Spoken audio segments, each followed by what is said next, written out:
I've given you a couple of examples of using a flexible nutrition approach when you're trying to reduce body fat, and it's also vice versa when you're trying to build muscle. So you're going to be in an energy surplus, a calorie surplus at this point. So say you're at 3,500 calories, you're going to try and hit that mark to try and build muscle. That can be very challenging to do, especially if you're used to being an under-eater, or it's quite a big jump up for you from where you were previously.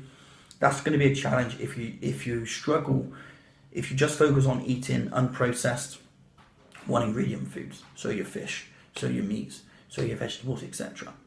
Starchy carbohydrates you can include as well, but there are some very calorie dense foods which are sweets, which you may class as like a bad food or a dirty food, and you can include that in your nutrition, monitoring it, using it by tracking, taking a flexible approach and including that, and still hitting your 3,500 calories. It might actually be slightly easier to hit your 3,500 calories.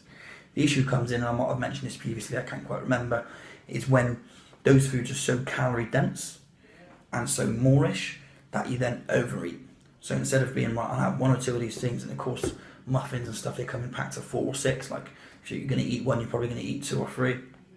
I know I would anyway. So it ends up being, and the muffin's going to be really calorie dense, 500-600 calories, maybe 3 or 4 if it's small, in one muffin. So, and that's an example, like flapjacks, chocolate bars, etc. are all going to be very similar. Ice cream, so it's going to be very easy for you to suddenly overeat and put on body fat.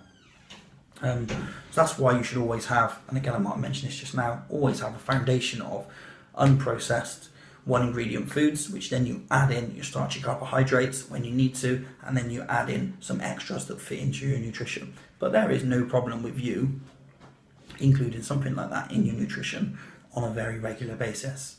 So if you want to build muscle, you can use a flexible nutrition approach in exactly the same way as you would if you want to drop off body fat.